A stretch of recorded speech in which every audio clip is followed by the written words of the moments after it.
Hello प्यारे बच्चों, किडियान पर आज की कहानी का नाम है दुष्ट सांप और चिड़िया। ये कहानी पंचतंत्र की है।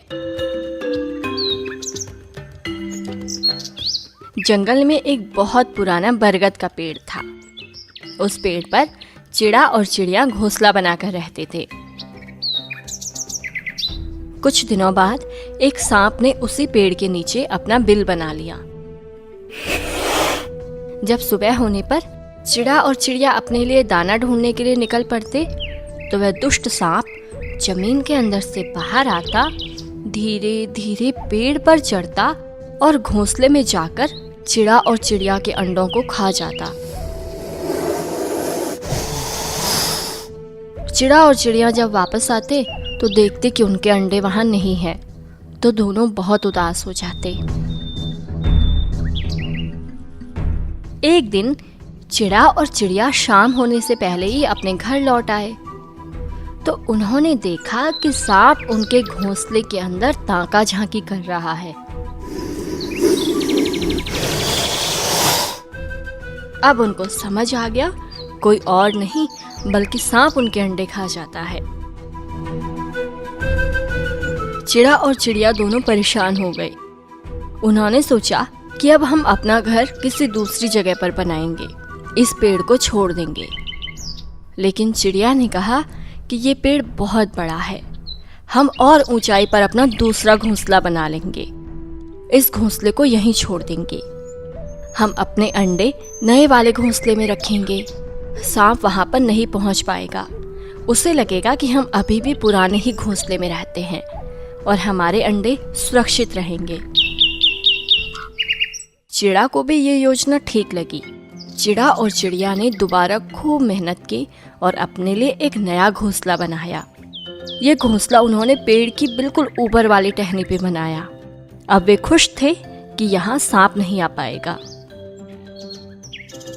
पहले दिन, दूसरे दिन, तीसरे दिन लगातार सांप आता रहा और घोंसला खाली मिलता रहा।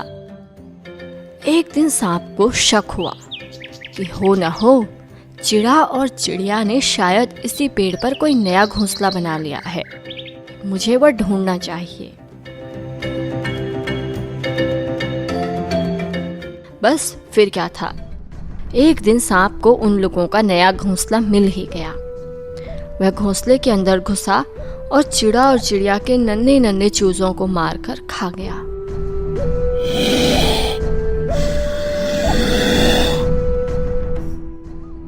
जब चिड़ा और चिड़िया शाम को वापस आए तो फूट फूट कर रोने लगे। उन्हें समझ ही नहीं आया कि उन्हें क्या करना चाहिए। तभी उन्हें याद आया कि उनकी दोस्त लोमड़ी इसी जंगल में रहती है। चिड़ा और चिड़िया लोमड़ी के पास गए और सांप की करतूत बताई। लोमड़ी ने अपना चालाक दिमाग लगाया, एक योजना बनाई और उन दोनों को समझा दी कि अब उन्हें आगे क्या करना है। चिड़ा और चिड़िया खुशी खुशी घर लौट गए। अगले दिन चिड़ा और चिड़िया ने उस योजना पर काम करना शुरू किया। दरअसल उस जंगल में एक बहुत बड़ा तालाब था। उस तालाब में कमल के फूल खिले रहते थे। हर मंगलवार को एक राजकुमारी उस तालाब में फूल तोड़ने आती थी। उसके साथ उसके कई सारे सैनिक भी आते थे।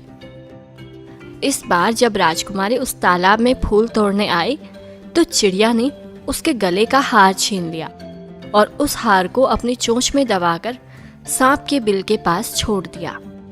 चिड़िया का पीछा करते करते राजकुमारी के सैनिक वहां पहुंचे तो उन्होंने देखा कि सांप के बिल के पास राजकुमारी के गले का हार पड़ा हुआ है। सैनिक उस हार को उठाने ही वाले थे कि अंदर से सांप बिल के बाहर आ गया और उस हार पर बैठ गया।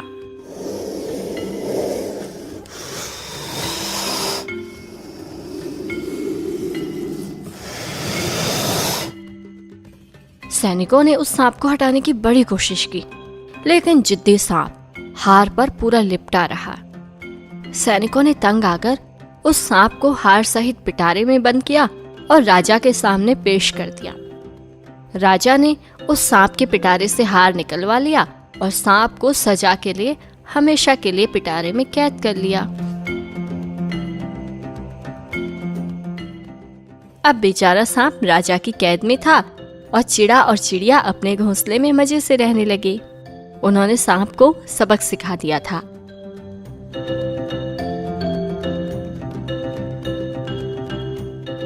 तो प्यारे बच्चों, इस कहानी से हमें ये सीख मिलती है, हमें किसी को कमजोर समझकर उसका फायदा नहीं उठाना चाहिए, जैसे कि सांप ने उठाया।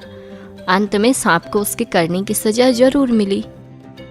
हम कहानी से ये भी सीखते हैं कि सूझबूझ से अगर हम काम लें तो हर समस्या का कुछ न कुछ हल जरूर होता है।